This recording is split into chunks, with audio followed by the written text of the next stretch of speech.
Welcome to Mickey Study Circle channel. In this video, we shall see how to do the manual drafting of the orthographic projection of solids. Here, we'll consider a problem on a tetrahedron. So to begin with, let us understand what is a tetrahedron. A tetrahedron is nothing but a triangular pyramid. So basically, it is having four triangular faces. That is, the base of the pyramid here is a triangle, unlike the square or the pentagon or the hexagon like we get to see in the other types of pyramids. So here the base of the pyramid shall resemble a triangle, and it is an equilateral triangle. And from each edge of this equilateral triangle, a triangular face will pop up and they will all meet at a common point called as the apex. So basically a tetrahedron will be having four triangular faces. So in this problem, there is a tetrahedron whose sides is of 40 mm and it is resting on one of its sides on HP. And this side is also parallel to VP and is 40 mm away from it. It is tilted about the resting side such that the base containing this edge is inclined at 30 degrees to the HP. And we need to draw the projection of the solid. After having drawn the projection of the solid, we also need to find the apparent length of the axis of tetrahedron in its final position. So now let us see how to begin the drafting of this particular tetrahedron. So first let us consider the key points from the problem statement. So the first key point here is the solid type. So the solid given here is a tetrahedron which is measuring 40 mm. And next is the resting condition.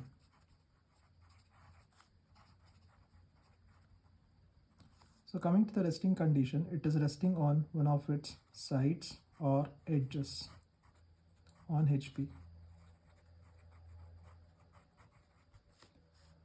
Next, coming to the inclinations. So here we do not have any specific inclination with respect to the VP, but with respect to the HP, it is tilted about the resting side such that the base containing this edge is inclined at an angle of 30 degrees to the HP. So this is the value of theta which is given, and it is the base containing the edge on which it is resting. And next, coming to the VP, a very important point here. It is 40 mm away from VP, away from the XY line, and also that is the edge on which it is resting is 40 mm away from the XY line or from the VP. So this is the data that is given to us. So now with this data, let us see how to draft the solution for this problem statement. So we shall begin by constructing the first part, that is, so first draw the XY line. Let us annotate the reference line as X and Y, and also the reference planes as VP and HP, where the front and the top views are recorded respectively. Now let us first begin with the construction of the tetrahedron's top view.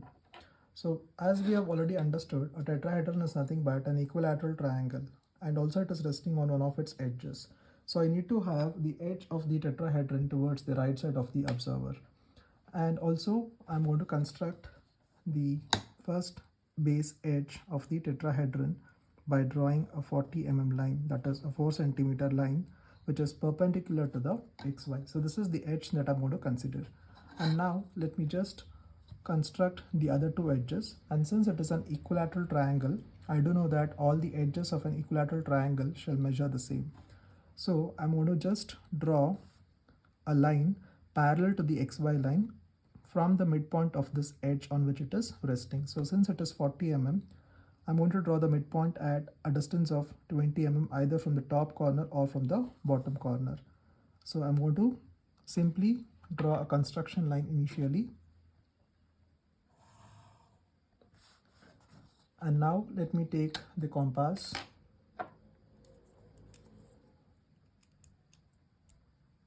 and measure the base edge of 40 mm And from the extreme corners of this edge, I'm going to cut an arc on this reference line that I've drawn. So this is the first arc from this topmost corner and one more arc from this bottom corner. So you can just see that both the arcs are intersecting on this axis line or the perpendicular bisector from this edge. So now let me just conclude the construction by drawing these edges. So you can just see that it is measuring 40 mm. So this is one edge, and similarly the next edge of the equilateral triangle, which is again equal to 40 mm. So this completes the initial construction. So this marks the top view of the base of the tetrahedron. So let me just do the annotation. I'll tell that this is the corner A, this is the corner B, and this is the corner C. So basically the tetrahedron base is having three corners A, B, C. And now from each of these three corners, I require an equilateral triangle. And all these equilateral triangles shall meet at the common point called as apex. So the apex is nothing but the centroid of this tetrahedron. So how do I draw the centroid? So I'll just draw the perpendicular bisectors from each of the corners to the opposite edges. For example, the perpendicular bisector is already drawn for this corner, that is from corner C. It has been joined to the midpoint of the edge AB. Similarly, I'm going to measure the midpoint of this edge, that is BC, and I'm going to mark the midpoint, and then I'll complete drawing the perpendicular bisector from the corner A, to the opposite side, that is BC. And similarly, I'm going to consider the edge AC, and I'm going to mark the midpoint of this, and then draw the perpendicular bisector from the corner B. So now let me draw the triangular faces. So the triangular faces are drawn like this. So first let me annotate the apex, that is O. So from B to O, and then A to O. So from the edge AB, AOB triangle is one equilateral triangle. Similarly, I'm going to join O and C. So COB is one more equilateral triangle from the edge BC. And next, the triangle you can see here from the edge AC, that is AOC. So this is one more equilateral triangle. So this marks the completion of the top view of the tetrahedron. So now let us draw the front view of the tetrahedron by taking up the vertical projection lines. So from corner A and B, and also from its center point, that is O, and also from the corner C. So I've got the three projection lines, and let us just indicate the direction of the projection lines. So now let me draw the base of the tetrahedron. In the front view, I'm going to draw the base of the tetrahedron by joining the end points of these projections. The first step is over. So now we need to draw the axis. So before we draw the axis, let us understand a point here. That is, out of all these slant edges, that is OA, OB, and OC, we do know that only the slant edge OC is parallel to the XY line. And from this corner OC, that is considering the slant edge which is parallel to the XY line, I'm going to draw the true length of this slant edge, which is also equal to 40 mm. So we do know that here, unlike the other problems, we do not have a specific axis length, but however, I'm just going to draw a random line which represents the axis from the projection of O and O1. So O is the apex while O1 is the base center point. So now I'm going to measure the true length of the equilateral triangle, which is equal to 55 mm. So any edge length I'm going to consider, that is equal to 55 mm. And I'm going to place my compass at the corner whose slant edge is parallel to the XY line and cut an arc on this axis line of any finite length. So now I'm going to consider completing this slant edge, which is also measuring 40 mm. As you can just see here, this is the point of intersection and this is the end point of the projection line. So this slant edge represents the true length of the tetrahedron, correct? And now I'll be joining the other slant edge from the other extreme endpoint. So now you can just see that this is the base of the tetrahedron, whereas this is the slant edge, that is OC, which is parallel to the XY line or the reference plane, and then that edge is represented by the true slant edge, which is also equal to 40 mm, because all these triangles are measuring 40 mm. The edges are measuring 40 mm. So now the observer is going to look the tetrahedron from this direction. So for him, the corner B is visible first. So this is B dash, while the corner A dash is not visible. So it is inside the bracket. And next, O is represented as O dash, that is the apex. And this point is O1 dash, which is the center point of the base of the pyramid. And here also you can indicate that as O1. And next, this corner is C dash. So basically we get to see that the bottom face, that is C dash, B dash, A dash, is represented by a single straight line in the front view, and one of its true slant edge length is shown here. So this is 40 mm and this is also 40 mm. So this is how you draw the front view of the tetrahedron. So the edge which is parallel to the XY line must be represented as the true slant edge in the front view. So this is the point to be considered. So the first position is complete now. Now let us read the next part of the question. He tells that this side is parallel to VP. So the edge on which it is resting is parallel to VP, that is AB. Let us consider that for the third position. It is tilted about the resting side such that the base containing this edge is inclined at 30 degrees to the HP. So the base containing this edge is,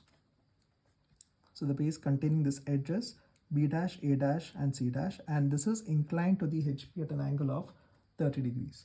So now let me consider one arbitrary point on the XY line, and from that arbitrary point let me draw a line of 30 degrees angle on which I'm going to place the base of the tetrahedron. So now let me measure the tetrahedron from the first position, the base length.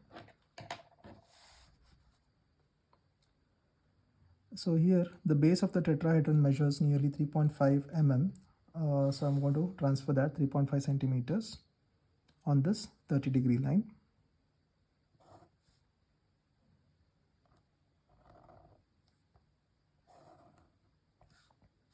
So the base of the tetrahedron is transferred. And now let me transfer this axis point also, that is from B dash, A dash to O1 dash. So it is measuring somewhere around 1.2 mm. So I'll just mark that point at 1.2 mm from the extreme corner, that is B dash, A dash. So the axis line is a 90 degree line. So let me draw the 90 degree line first from this measured point. So keep the center of the protractor here and mark 90 degrees. And let me just measure this axis length, that is O dash to O1 dash, which is equal to around 3.3 or 3.3 mm. So I'm going to transfer that 3.3 mm line here. So it is done. So now let me just join the extreme corners of the base to the apex. So this is one slant edge, and the other slant edge, as you can see, it is the true slant edge, which is equal to 40 mm.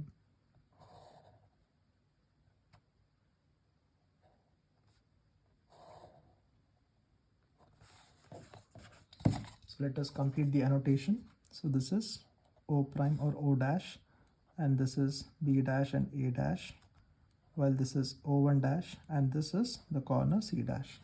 So the second position is also over, wherein the base containing this edge is inclined to the HP at an angle of 30 degrees. Now let us complete the top view of this position by drawing the vertical projection lines. So I'll take a projection line from the corners B and A, and also from the apex, which is O prime or O dash, and next from O1 dash, and finally from C dash. So these are the vertical projection lines downwards. So let us just indicate the direction downwards. Next, let us draw the horizontal projections. So consider the corner A. So the corner A is here. This is the point of intersection, while the corner B is also on the same projection line. And next, the corner C, O and O1. So they will all be extended till the farthest point. Okay. So now let us just annotate. So let us consider this is the projection lines from O, and this is the apex O. And next I've got the other points, that is A and B, on which it is resting, correct? And next I've got the corner C, which is here. This is the point of intersection, and also O1. So O1 is here. So this is O1. So now before we draw the second view, top view, the second position top view, let us just look at the observer's point. So the observer is going to look in this direction, and for him the farthest corner point is B dash and A dash. So I'm going to consider the hidden line from A and B. So this edge is hidden. So B to C, I will join this using a continuous line which is visible as the outer edge, and similarly from A to C or C to A, this is visible to the observer as the continuous line. And next, the other part, that is A to O, will also be visible. So let me just complete this.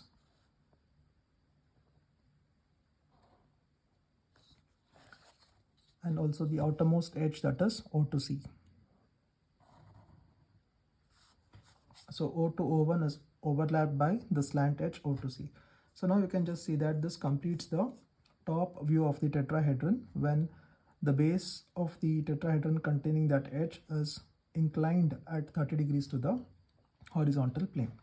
So now he tells that in the third position there is no inclination data given, but however the edge on which it is resting, so as you can see here, the edge is AB, and this AB is at a distance of 40 mm from it. Okay, is parallel to the vertical plane and is 40 mm from it. So let me just draw a line which is offset at a distance of 40 mm from the vertical plane, and I'm going to draw a perpendicular line. So this is 40 mm, and now from this end point I'm going to draw one offset line of the XY line. So this distance is 40. So on this end point, that is on this line, I'm going to place the resting edge of the tetrahedron. So let me just measure, which is equal to 40. So the first position and the second position, there is no change in the dimension, and hence this becomes a non-beta angle problem.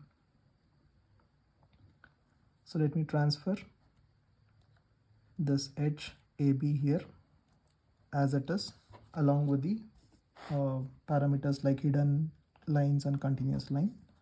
So this is AB, and now from the midpoint I'm going to draw this.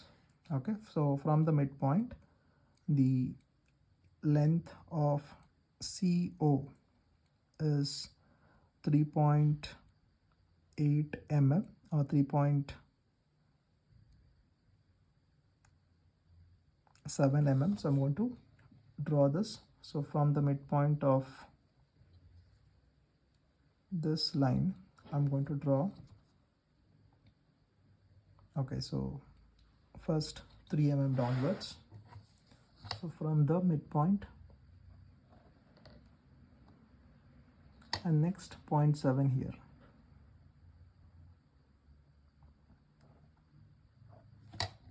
Okay, so this extreme point that I get to see here is C. Okay, and this is O, and O1 is from this point to this point. I can measure and mark the point O1. So you can see that O1 is at a distance of say 1.7 mm. So I'll transfer that from O at a distance of 1.7. So this is O1. Now let me join all this, that is A to C, A to O,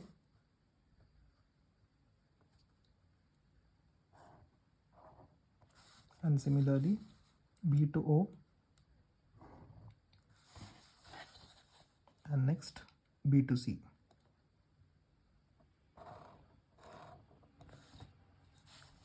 So this is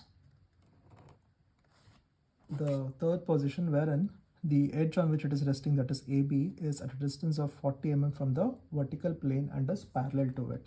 So that condition is over. Now let us draw the vertical projections on the horizontal projections and complete the front view of this.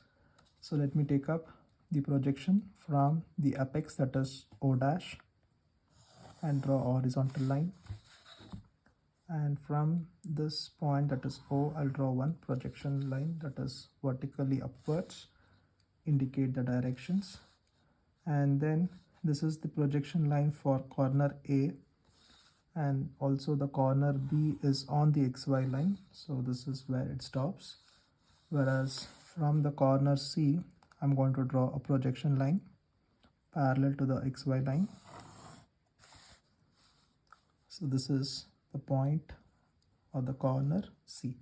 So now let us just identify the points. So this is the corner C, so C dash, and this is the corner B dash, this is the corner A dash, and similarly this is the apex O dash. Okay, and then we'll also complete with O1 dash. So here is the point O1 dash. So first let us draw the base of the tetrahedron, which is visible for the observer as A dash and B dash.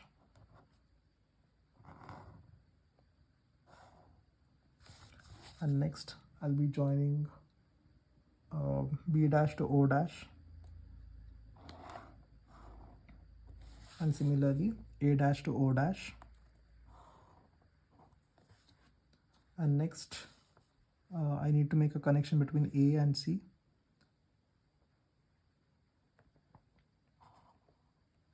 And also B to C, and also from O to C. So this completes the tetrahedron front view when its base is parallel to the VP and is 40 mm away from it. So this is the front view of the tetrahedron, correct? So let us just indicate the directions of these projection lines also. They are drawn from LHS to RHS, and similarly here in the second position from LHS to RHS. So with this we complete the problem wherein we are having a tetrahedron which is measuring 40 mm and is resting on HP on one of its base edges, correct?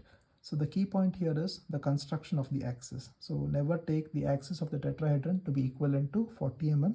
Instead, consider the edge which is parallel to the XY line, and from that corner measure the length of the edge of the tetrahedron and then cut that on the finite length of the axis, and that marks the true slant edge.